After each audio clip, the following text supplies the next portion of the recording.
vị vẫn đang trên làn sóng của đài NPR phát đi từ thủ đô Washington trên băng tần FM 100.3 HD2 khi mà quý vị đang lái xe ở ba vùng DC, Maryland, Virginia. Và quý vị cũng vẫn đang tiếp tục theo dõi live trên trang Facebook của đài NV Radio cũng như trên mạng lưới điện toán toàn cầu nvradio.co.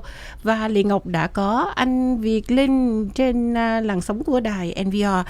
Và thưa quý vị, trong ngày hôm nay khi mà quý vị nghe qua những cái sự chia sẻ và cái tường trình của nhà báo Đinh Quang Anh Thái thì rõ ràng quý vị, trong ngày hôm nay có lẽ là cái đề tài mà anh Việt Linh sẽ gửi đến cho quý vị mà liên quan đến người Việt tại hải ngoại của chúng ta.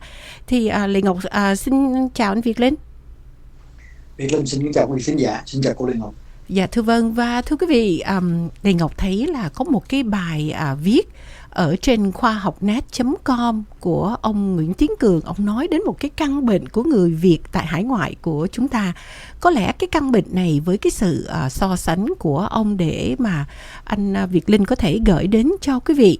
Tại sao hiện nay ở cộng đồng của người Việt tại hải ngoại của chúng ta cũng có một cái sự chia rẽ, rồi lại người Việt tranh cãi với nhau, rồi khó lòng để mà chấp nhận nhau quá nhiều, trong khi mà chính mọi người chúng ta cũng phải nên tôn trọng cái chính kiến về vấn đề chính trị. Sự thật ở đâu thì chúng ta tường trình và chúng ta cùng chia sẻ, cùng học hỏi với nhau, chứ đừng có tạo ra những cái thuyết âm mưu, những cái sự giả dối mà ngay cả chính quý vị khán thính giả đã nhắn tin vào đài và cho Lê Ngọc thấy là tại sao lại có những cái sự gian dối như vậy, chỉ để mà gọi là binh Tổng thống Donald Trump, rồi tạo ra những cái thuyết âm mưu. Thì trong một cái bài viết của ông Nguyễn Tiến Cường, thưa với anh Việt Linh, ông có nhắc đến một cái căn bệnh của người Việt của chúng ta mà ông lại dùng cái từ là thủ dâm về chính trị.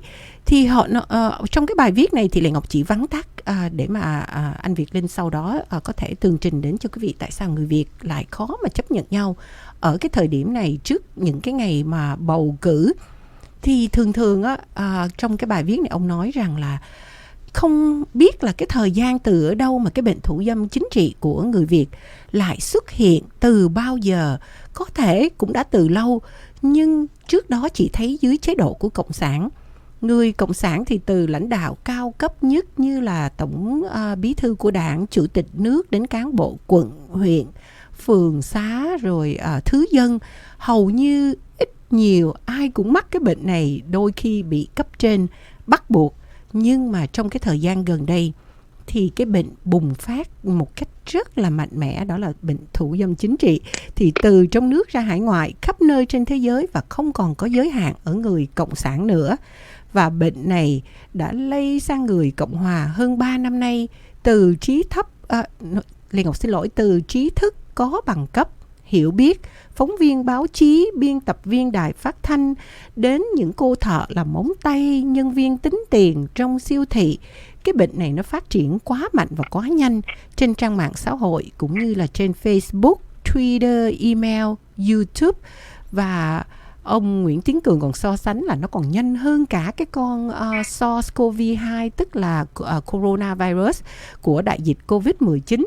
Từ khi mà ông Donald Trump trở thành tổng thống của nước Mỹ thứ 45 vào ngày 20 tháng 1 của năm 2017, thì cái vấn đề mà cái căn bệnh này ông nói đó, thưa quý vị, thì ông đã nói rằng đám đông của người Việt rủ nhau bị mắc cái bệnh này. Mà trước đây đó, khi mà nói đến cái bệnh mà thì nhiều người ta xấu hổ, người ta giấu giếm, nhưng mà ở cái bệnh này lại mang đến một cái tính cách rất là mê muội, hoang tưởng, bất chấp sự thật đang diễn ra, hoàn toàn bất lợi cho ông Donald Trump. Nhưng họ vẫn có những họ tung ra những cái bài vở không đúng, những cái hình ảnh mà họ photoshop, những cái video clip lên trên YouTube hoặc là Facebook.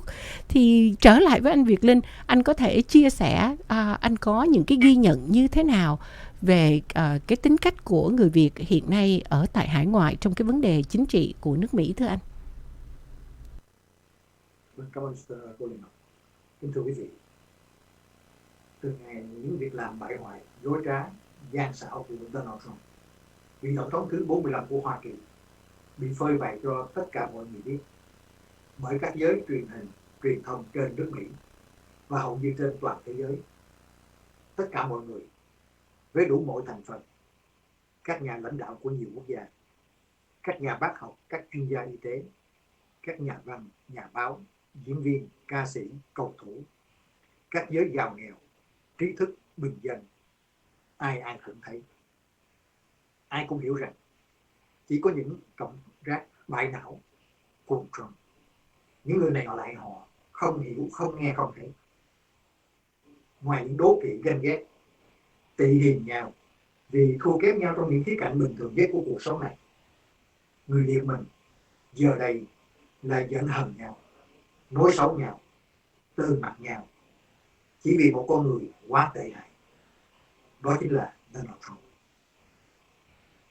Người không hội đủ nhân cách, nhân trí dũng và nhân cách xứng đáng là một vị tổng thống của một đại cường quốc. Đây không phải là một nhân tố xứng đáng để cho người Việt mình vì đó mà sẵn sàng mất lòng nhau, sẵn sàng từ bỏ cả những tình bạn tốt đẹp của hàng bao nhiêu năm qua. Buồn nhưng phải chấp nhận, vì chẳng thể nào làm được gì khác để hóa giải được những cọng rác bại não này. Chẳng có thuốc tiên nào hay có vaccine thần kỳ nào có thể khai phóng làm sạch được những cái đầu để nhét đầy tàu hũ vô trong đó. Nhưng dù sao, tôi vẫn muốn hỏi các vị cùng Trump một câu nữa thật lòng. Con người Donald Trump có xứng đáng để chúng ta đối xử với nhau như vậy không quý vị? Trên các trang mạng xã hội, tôi có bạn ở khắp nơi từ nhiều quốc gia. Tuy khác tôn giáo, không cùng cách thức đấu tranh, chẳng có chung sở thích mấy, và trước đây vẫn trao đổi với nhau về nhiều vấn đề để học hỏi lẫn nhau. Nhưng kể từ khi họ biết tôi có những quan điểm, những suy nghĩ về Trump khác họ, đã có không ít những người ngừng nói chuyện, không gọi điện hỏi thăm, chẳng thèm email qua lại. Nhất là kể từ khi tôi có mặt trên làn sóng này để gửi đến quý vị những bài bình luận, phân tích để nói lên quan điểm, chính kiến của tôi là chống lại những gì Donald Trump đã làm. Tôi là Việt Linh. Tôi không hề biết Donald Trump là ai. Tôi cũng chẳng thích hay ghét gì Donald Trump. Tôi không nợ Trump. Tôi cũng chẳng nhận huệ gì từ Donald Trump. Nhưng từ ngày Donald Trump lên làm tổng thống nước Mỹ thì kính thưa quý vị, tôi được biết Donald Trump, con người đặc biệt này với hơn 20.000 lần nói lối, nói dối, nói láo mà không biết ngượng. Tôi được biết cuộc sống đàn điếm, chà đạp nhân cách phụ nữ của Donald Trump. Tôi được biết Donald Trump tự hủy hoại một cách trầm trọng vai trò lãnh đạo thế giới của nước Mỹ. Các nhà lãnh đạo thế giới đều xem Trump là người không đáng tin cậy, bất nhất, không đáng được tôn trọng. Tôi được biết Trump quan tâm đến việc làm sao để thắng cử hơn là kết hợp mọi người lại với nhau, mọi giới lại với nhau để thắng đại dịch Covid-19. Và cũng vì Trump tỏ ra coi thường dịch bệnh, không ủng hộ giãn cách, chống việc đeo khẩu trang, và chỉ trong vòng 5 tháng dưới sự điều hành bất nhất của Trump, nước Mỹ đã vọt lên dẫn đầu thế giới về số người chết vì Covid-19. Đây là một kỷ lục và cũng là chủ thuyết của Donald Trump, America First. Tôi được biết Trump kêu gọi sự giúp đỡ từ ngoại bang để giúp Trump thắng cử năm 2016 và để làm sao tái đắc cử trong năm nay. Tôi được biết Trump là kẻ kỳ thị số 1 của nước Mỹ, hạ thấp và không công nhận quyền làm con các sắc dân da màu.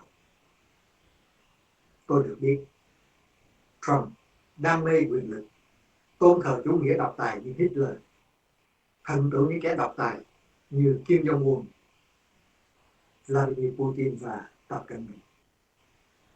Tôi được biết Trump đã can thiệp vào hệ thống pháp lý, phá hoại nền tảng dân chủ, làm mất thể diện quân đội, các cơ quan tình báo và của các nhà ngoại giao Mỹ.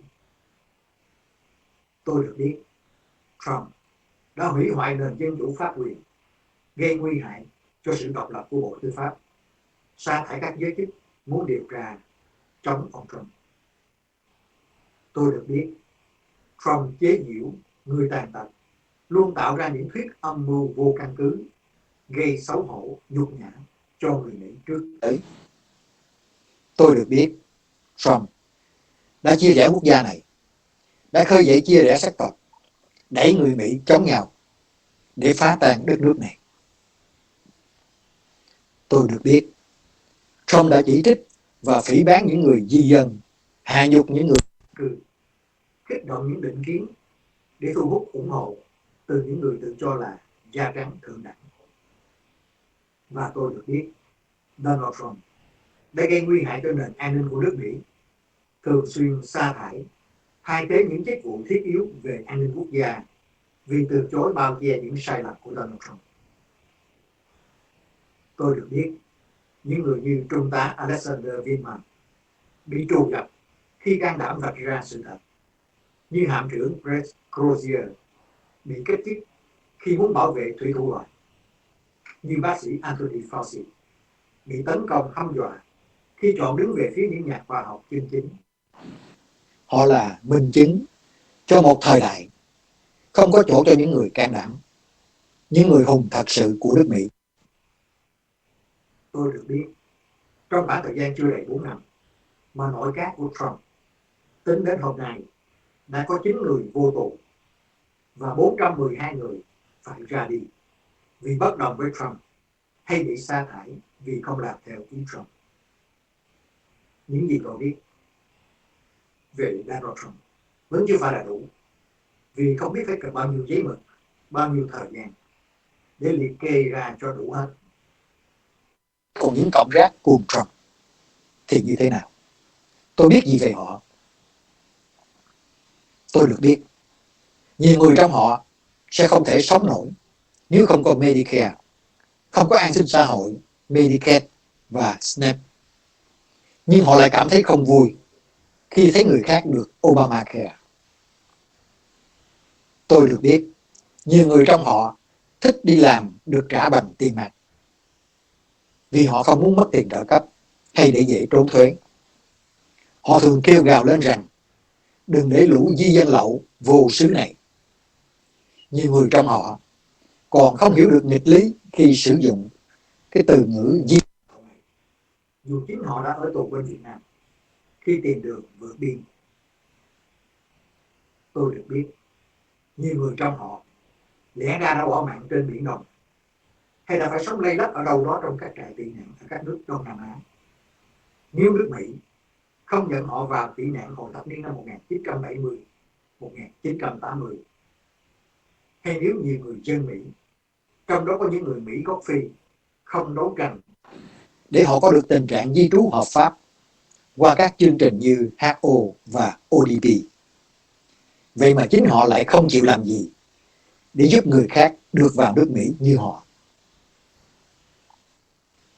Tôi được biết rằng những gì tôi biết về những việc làm bại hoại, dối trá của Donald Trump thì họ cũng biết, nhưng họ lờ đi, làm như không biết, không nghe, không thấy. Họ chỉ biết xì sụp quỳ lại thiên sứ của họ với câu kinh muôn đời là Tổng thống Trump chống cộng giúp Việt Nam. Tôi được biết họ là những người Việt tị nạn đa số ở thế hệ thứ nhất. làm nhiều học ít, suy nghĩ và nhận thức bảo thủ đến mức cụ trích, không chịu học hỏi, lười biếng tìm hiểu dù có đủ điều kiện. Nhưng may mắn là những người con người cháu của họ thuộc thế hệ thứ 2 và thứ 3 trên đất Mỹ này, đầu óc sáng suốt hơn, biết nhận thức đúng sai, thật giả. Tôi được biết, kính thưa quý vị khán giả, đến ngày hôm nay, khi nước Mỹ đã có hơn 188.000 người đã chết, con số tăng lên hàng ngày rõ ràng như vậy. Nhưng khi tôi đọc một bản tin trên báo Người Việt hôm qua, có một số người Việt xuống đường biểu tình ở đại lộ Ponsa hôm thứ Bảy vừa rồi, và có một cộng rác bại não còn mạnh dạn phát biểu rằng Covid-19 là do dân chủ tạo ra. Dân chủ đã thổi phồng số người chết. Không có gì quan trọng cả, đừng có lo. Hoa Kỳ sẽ thành công, sẽ mạnh hơn nữa với 4 năm cho Donald Trump. và trong cuộc biểu tình, kẻ có khẩu trang người không đeo. Nhưng để làm đúng lời thiên sứ dạy bảo thì tôi nghĩ rằng những người này không nên đeo khẩu trang để cho giống tổng thống của họ. Coronavirus không có thật đâu các vị.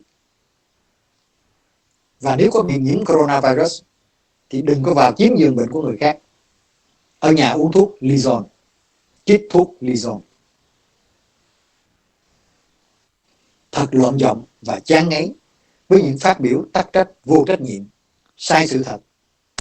Chẳng chịu tìm hiểu sự thật gì cả trên các phương tiện truyền thông, báo chí của chính nước Mỹ và thế giới. Để biết nước Mỹ ngày nay mạnh ở chỗ nào, để biết nước Mỹ có còn được đồng minh ủng hộ như trước nữa hay không, để biết Donald Trump có còn được các lãnh đạo thế giới lắng nghe Trọng nữa hay không, để biết vì sao nước Mỹ ngày nay lại có quá nhiều những cuộc xung đột sắc tộc, kỳ thị, bạo động. Xin hãy nhớ rằng chẳng ai phải trả giá khi tin vào sự thật, nhưng cái giá phải trả là sẽ rất đắt nếu chúng ta tin vào những dối trá và xảo ngôn. Chính vì vào những gì mà tôi được biết vừa kể trên, tôi đã chống Trump.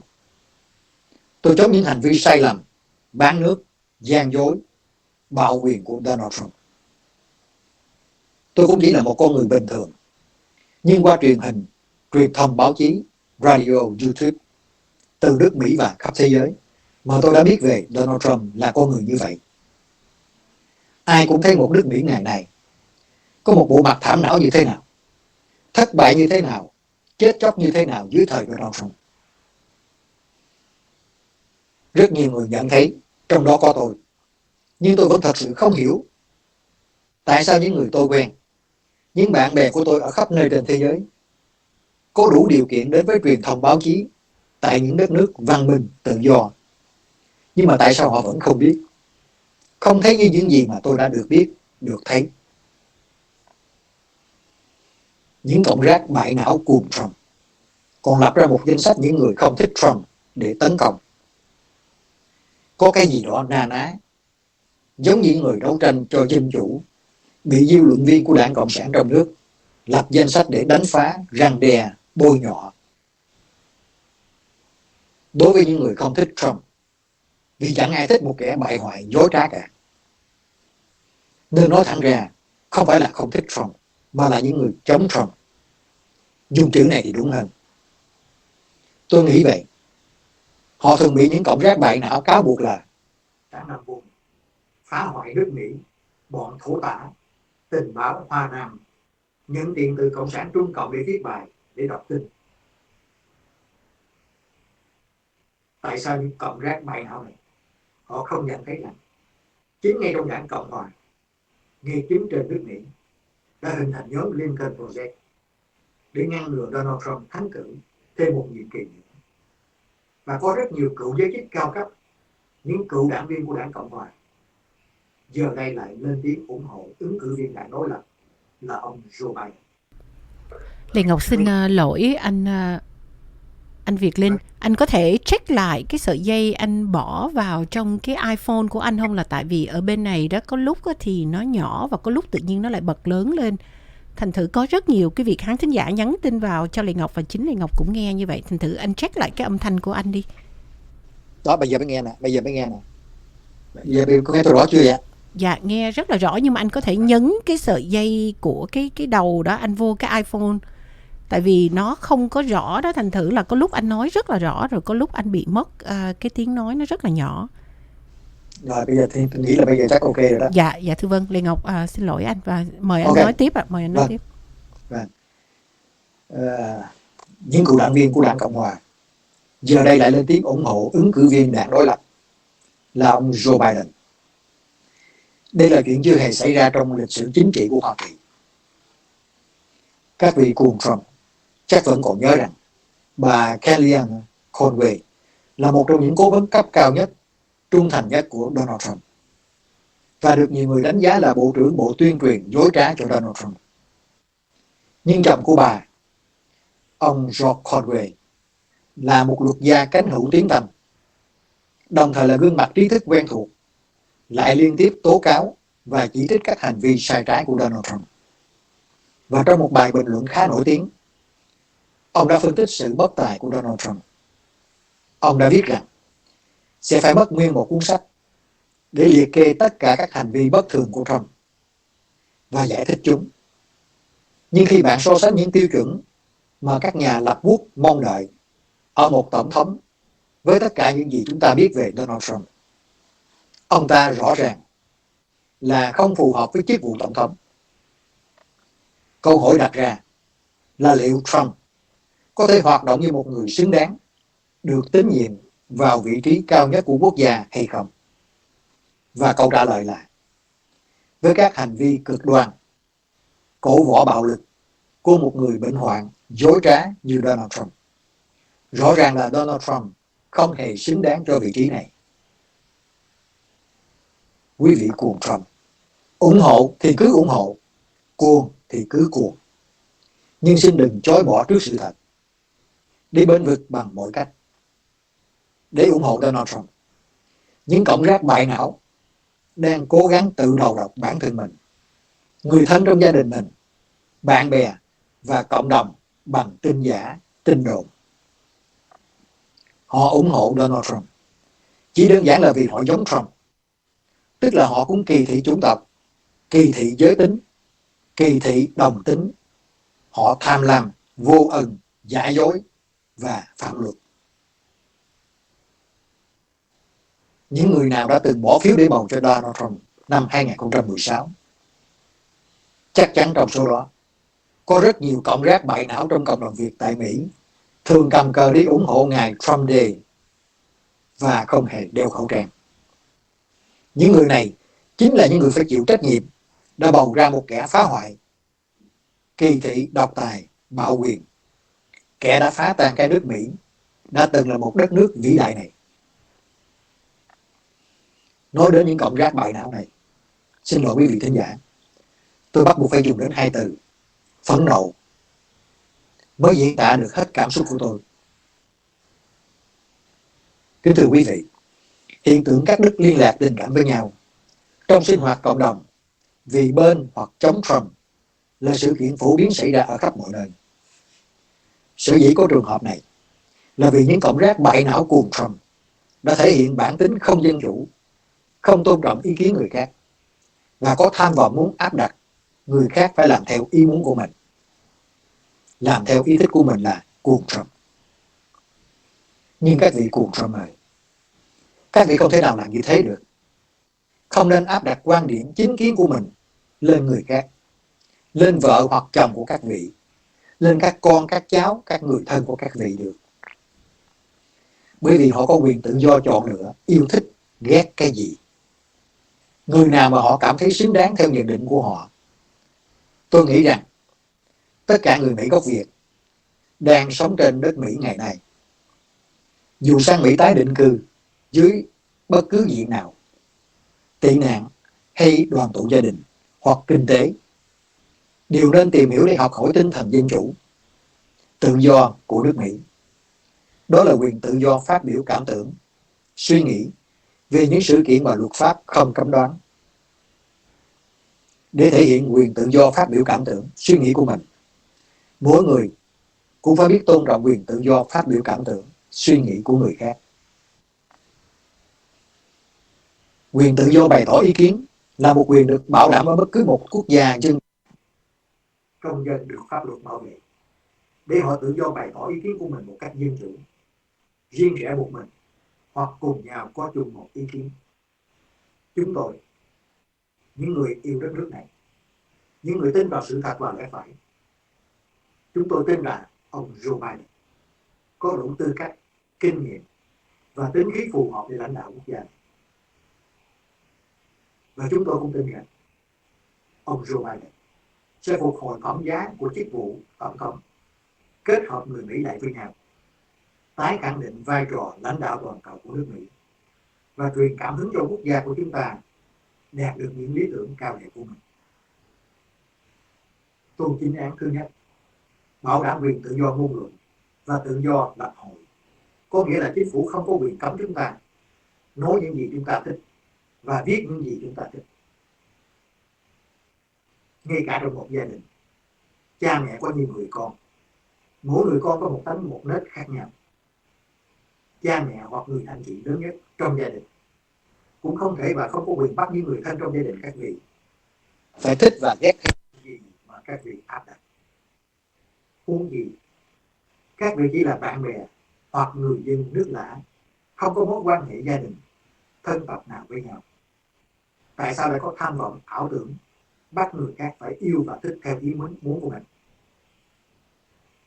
Dù là người Việt với nhau, cùng dòng giống con rồng cháu tiên, cùng sinh ra trong từ đất nước mang thành chữ S này, nhưng nói một cách thật lòng,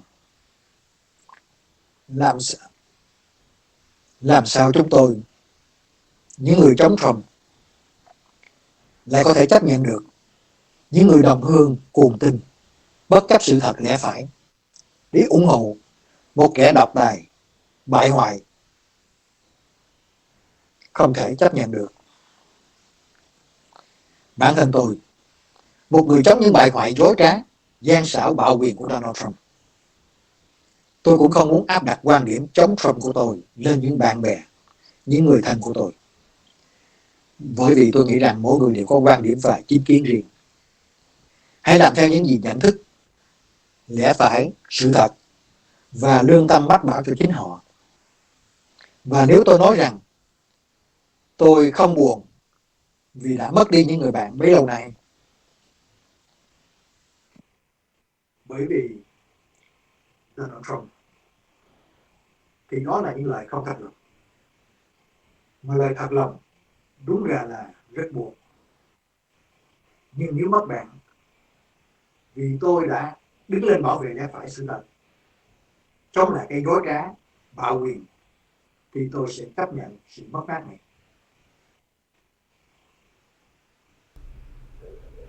Và tôi sẽ không hề có một chút hối tiếc nào. Dạ vâng, thưa quý vị, qua những gì mà anh Việt Linh vừa mới chia sẻ, những cái cảm xúc của anh trong cái vấn đề chính kiến của chính trị, thì một cái điều rõ ràng thưa quý vị, chúng ta ủng hộ hay là chúng ta chống Tổng thống Donald Trump, mọi người chúng ta đều có cái quyền tự do ngôn luận để đưa cái tiếng nói của chúng ta. Nhưng mà có một cái điều mà Lê Ngọc nhắc nhở, đừng tạo ra những cái thuyết âm mưu, đừng đưa những cái vấn đề giả dối hoặc là tạo ra những cái vấn đề giả tạo này nữa thưa quý vị, để mà cố tình binh vực. Cái đó là cái điều mà chúng ta tránh không nên làm. Cái cảm xúc của anh mà quý vị có thể cảm nhận được qua cái giọng nói, cái trình bày của anh đó thưa quý vị, có lẽ là mọi người Việt của chúng ta ở hải ngoại này cũng có một cái sự đồng tình với anh. Thì từ cái vấn đề này, thưa quý vị, chúng ta nói đi ngày 3 tháng 11 sắp tới rồi, chỉ còn hơn 2 tháng nữa là đến kỳ bầu cử tổng thống tại nước Mỹ. Thì sau cái ngày bầu cử này kết quả như thế nào và người nào là chủ nhân của Tòa Bạch Ốc? Thưa quý vị, không biết, Lệ Ngọc đang suy nghĩ tới sau cái thời hạn đó, sau cái kết quả đó, thì trước tiên nói tại nước Mỹ và ngay cả người Việt tại hải ngoại của chúng ta có trở lại như những cái thời gian như trước đây nữa hay không? Cái đó là cái điều mà mọi người đều mong mỏi. Có những cái tin đó thưa quý vị, sau một thời gian mà chúng ta sống trong cái đại dịch Covid-19, một cái điều là mọi người chúng ta, Lê Ngọc thấy đa số đều nghe những cái lời hướng dẫn của những chuyên gia về y tế của cơ quan CDC, chứ chúng ta không nên để chính trị hóa, mặc dù vấn đề này có chứ không phải là không, nhưng mà đa số thì quý vị đều thấy khi mà bước ra ngoài cộng đồng, quý vị thấy hầu như mọi người đều mang mask, đều mang khẩu trang để tránh cái sự lây lan. Và ngược lại, trong cái vấn đề mà anh Thái có nói đến cái chữ hoax, hoặc là anh Việt Linh có nhắc đến đó, thưa quý vị, có một câu chuyện mà Lê Ngọc sẽ đưa đến cho quý vị. Đây là một cái tin cũng là buồn cho cộng đồng người Việt tại Falls, Virginia, ngay tại tiểu bang Virginia của Lệ Ngọc nha thưa quý vị. Nhưng mà Lệ Ngọc sẽ tránh không nói đến cái cá nhân này, tại vì không được sự cho phép hay là gì, thành thử Lệ Ngọc không dám nói đến.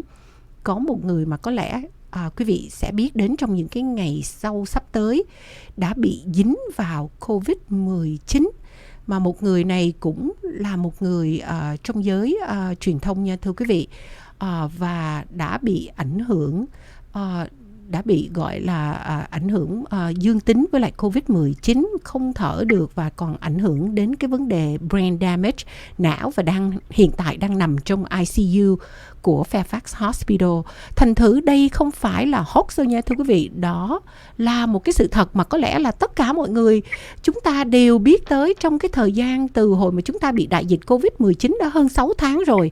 Nhưng mà bởi vậy Lệ Ngọc muốn đưa ra cái câu chuyện này để cho những quý vị nào mà hiện nay chỉ vì vấn đề là giữa cái vấn đề chính trị hóa mà còn tiếp tục dùng đến nói đại dịch Covid-19 này là một cái hoax từ bên phía dân chủ đặt ra. Thưa quý vị, dân chủ hay Cộng hòa hay bất cứ một đất nước nào đều không muốn cái đại dịch này xảy ra, và ngay cả những người chống ủng hộ cũng vậy, không ai muốn, mà chúng ta phải nên cẩn thận chia sẻ với nhau, đừng để bị ảnh hưởng bởi cái vấn đề chính trị hóa.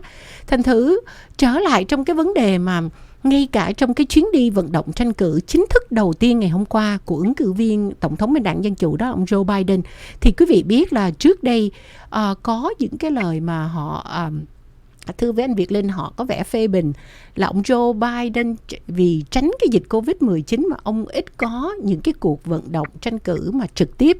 Thì bắt đầu ngày hôm qua ông đã bắt đầu đi vận động tranh cử, mà tiểu bang đầu tiên đó là tiểu bang Pennsylvania ở Pittsburgh. Thì ông cũng lên tiếng, ông cũng tố cáo Tổng thống Donald Trump đã gây ra vấn đề chia rẽ và kích động bạo lực. Và ngay cả cái vấn đề mà quý vị biết là bên phía đảng Cộng Hòa thì đều có nói đến một cái vấn đề là ông chính là một con rối của phe tả cực đoan. Thì cái câu trả lời của ông Joe Biden trong ngày hôm qua là liệu quý vị hãy nhìn tôi thật sự có dáng dấp của một người mà có tư tưởng cánh tả cực đoan, ủng hộ những kẻ đập phá hay không? Hãy nhìn lại một cách rất là nghiêm túc xem nào. Tôi muốn có một nước Mỹ an toàn, tránh được đại dịch Covid-19, tránh được tội ác và nạn cướp phá, không có những cảnh sát tồi tệ, và nhất là không phải sống thêm 4 năm nữa với lại Donald Trump.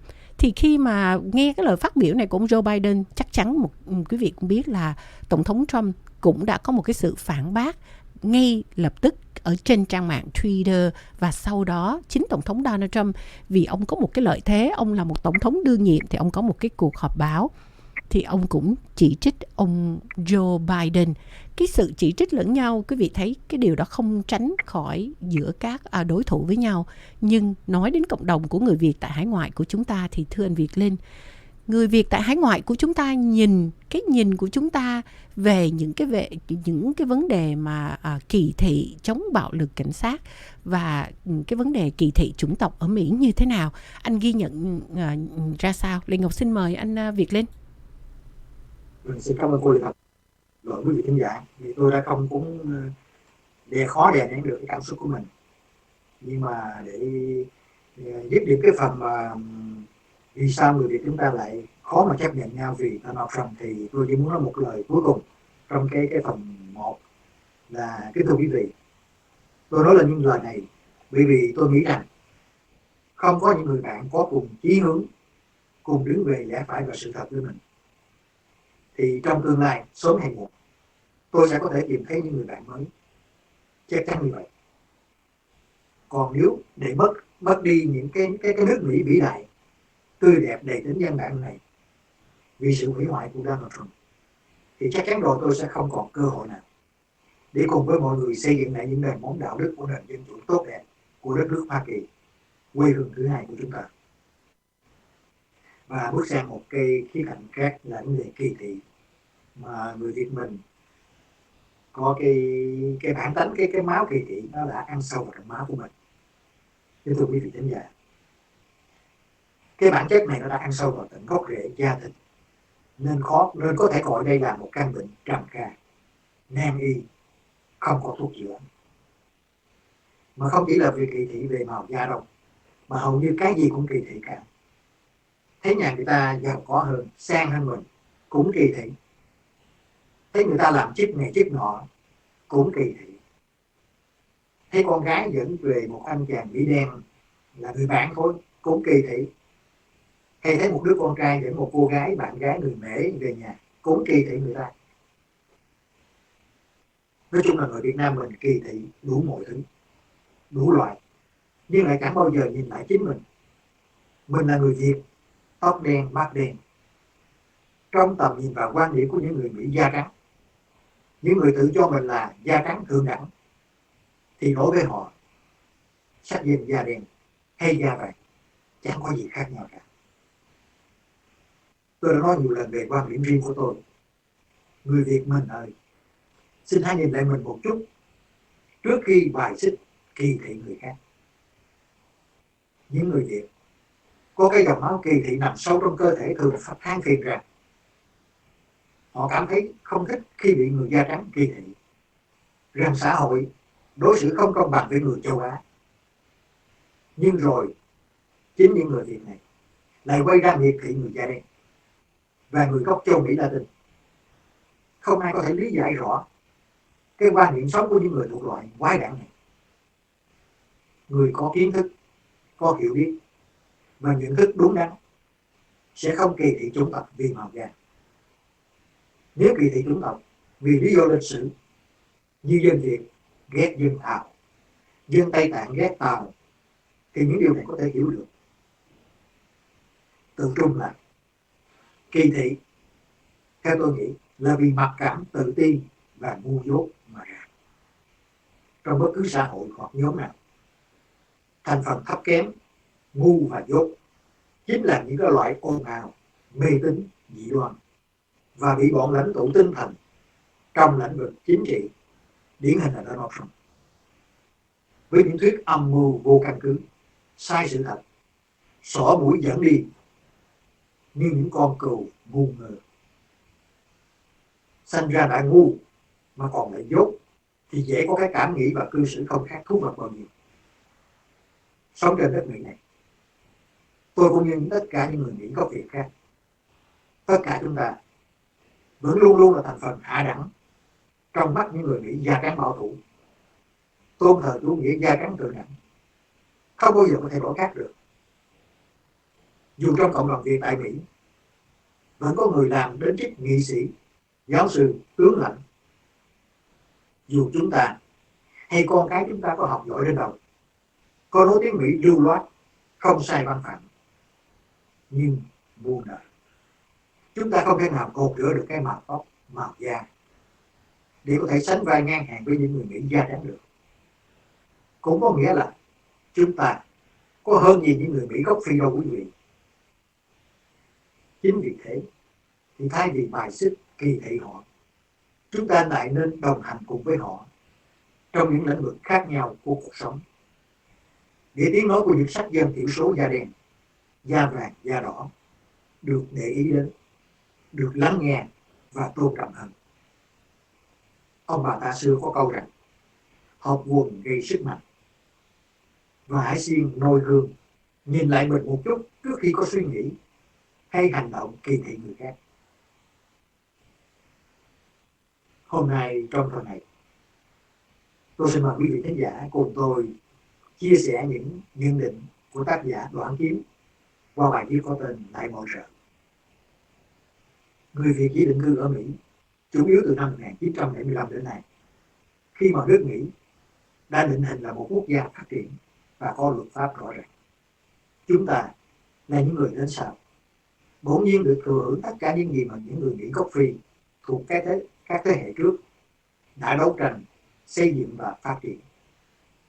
Đa số người Việt ở Mỹ, thế hệ lớn tuổi, khả năng tiếng Anh, không biết nhiều về lịch sử Mỹ, thường có thiên kiến kỳ thị những dân tộc thiểu số, mặc dù chính họ cũng chỉ là một cộng đồng thiểu số.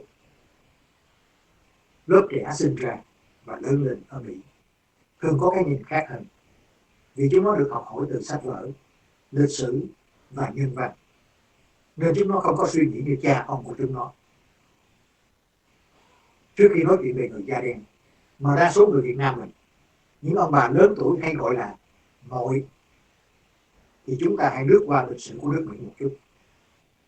Hãy cùng nhau quay về 500 năm trước khi Columbus đến Mỹ. Nước Mỹ chỉ có một giống người, họ khá giống với người châu Á, đó là Native America, hay còn gọi là thổ dân da đỏ. Ước tính có khoảng 10 triệu thổ dân da đỏ sinh sống trên vùng đất này của nước Mỹ này. từ thế kỷ thứ 16 đến thế kỷ thứ 19. Sau khi Columbus khám phá ra châu Mỹ, dân số của người thổ dân bị ảnh hưởng nặng vì bệnh tật do người châu Âu mang sang. Những căn bệnh như sởi và đậu mùa đã giết chết phần đông người da đỏ. Dân số của thổ dân từ 10 triệu xuống còn 600.000 vào những năm 1800 và tiếp tục rớt xuống chỉ còn khoảng 250.000 vào những năm 1890. Có điều tréo ngoe là mặc dù tổ tiên họ hàng bao nhiêu đời đều sinh ra trên nước Mỹ, họ lại không hề được xem là người Mỹ chính thống với American Citizen. Bởi vì nước Mỹ là của người da trắng. Mãi cho đến năm 1924 mới có luật công nhận thổ dân da đỏ là người Mỹ do Tổng thống Coolidge ký. Những người học lịch sử Mỹ hay ít ra đã đọc qua lịch sử của nước Mỹ dễ dàng nhận thấy được sự đối xử của người da trắng thượng đẳng với những người thổ dân Mỹ như thế nào. Cao điểm là năm 1830 với luật Indian Removal Act, người da đỏ bị lùa đi khỏi nơi cư ngụ vào những khu đất cằn cỗi nhất mà người da trắng dành riêng cho họ.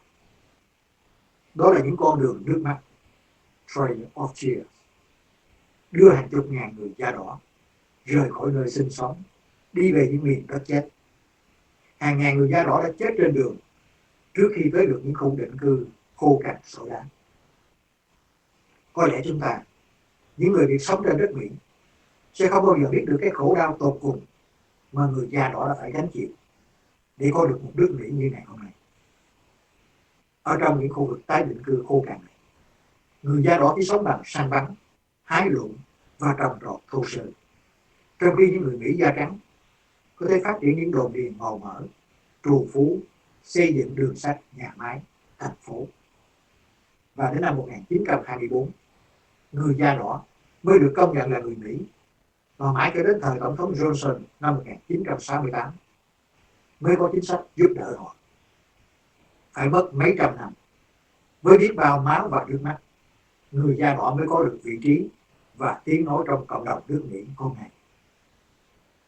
Và giống người thứ hai hay bị kỳ thị ở Mỹ là những người Mỹ gốc Phi, thường bị gọi là người Mỹ đen. Họ đã đến Mỹ như thế nào? Năm 1619, 20 người da đen châu Phi đầu tiên tự nguyện đến Mỹ để làm mướn cho những người da trắng ở Virginia. Họ không phải là nô lệ. Nhưng 42 năm sau, năm 1661, vì nhu cầu lao động, người Mỹ bắt đầu mua nô lệ từ châu Phi sang. Hàng trăm ngàn người da đen bị bắt từ châu Phi đem bán cho những chủ trang trại ở Mỹ.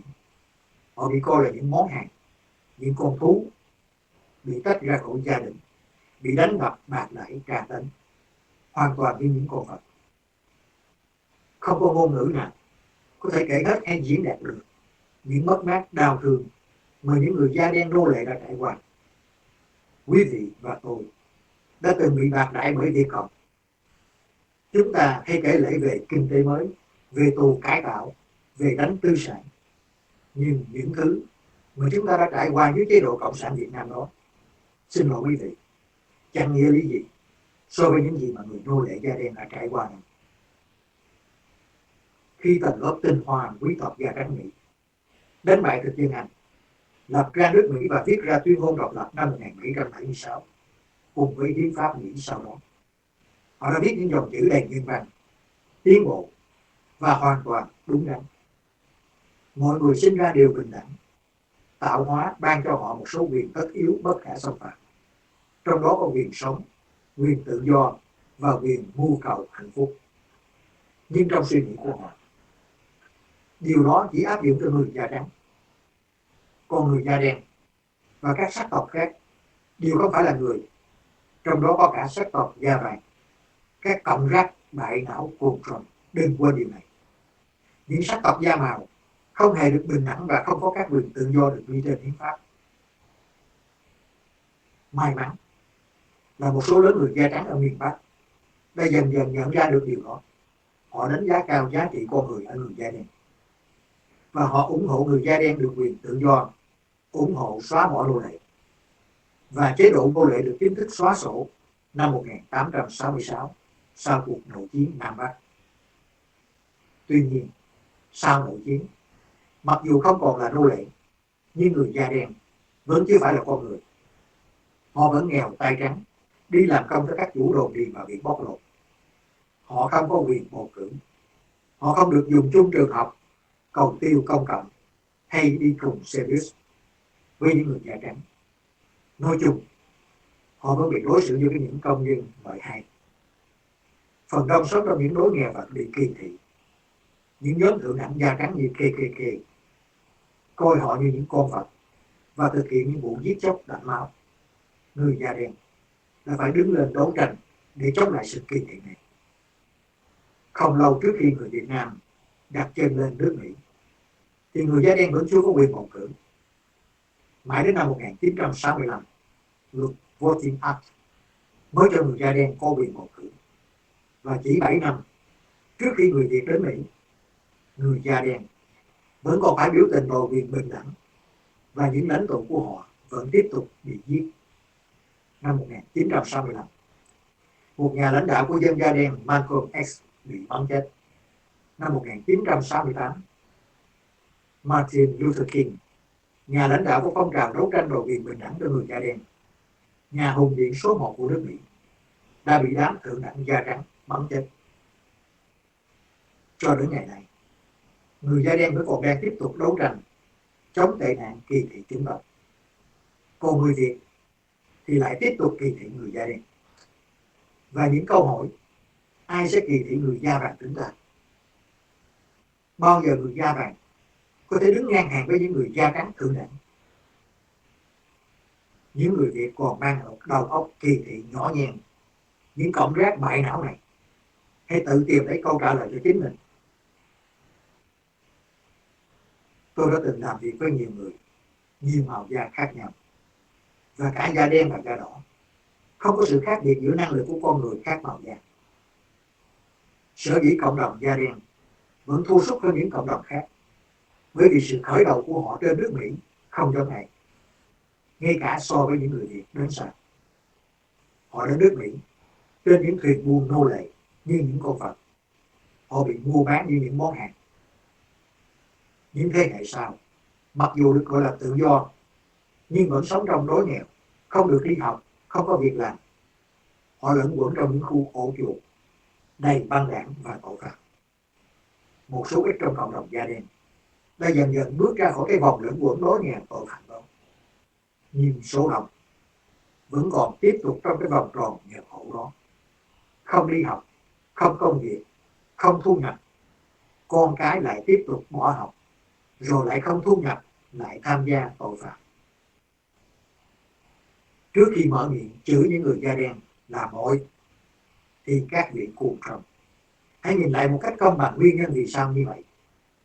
Nếu có sự khởi đầu tốt, người da đen sẽ không thua kém gì các sắc tộc khác. Nhiều người trong số họ vẫn là những người trong các ngành trí thức, từ y khoa, kinh tế hay thậm chí là toán học.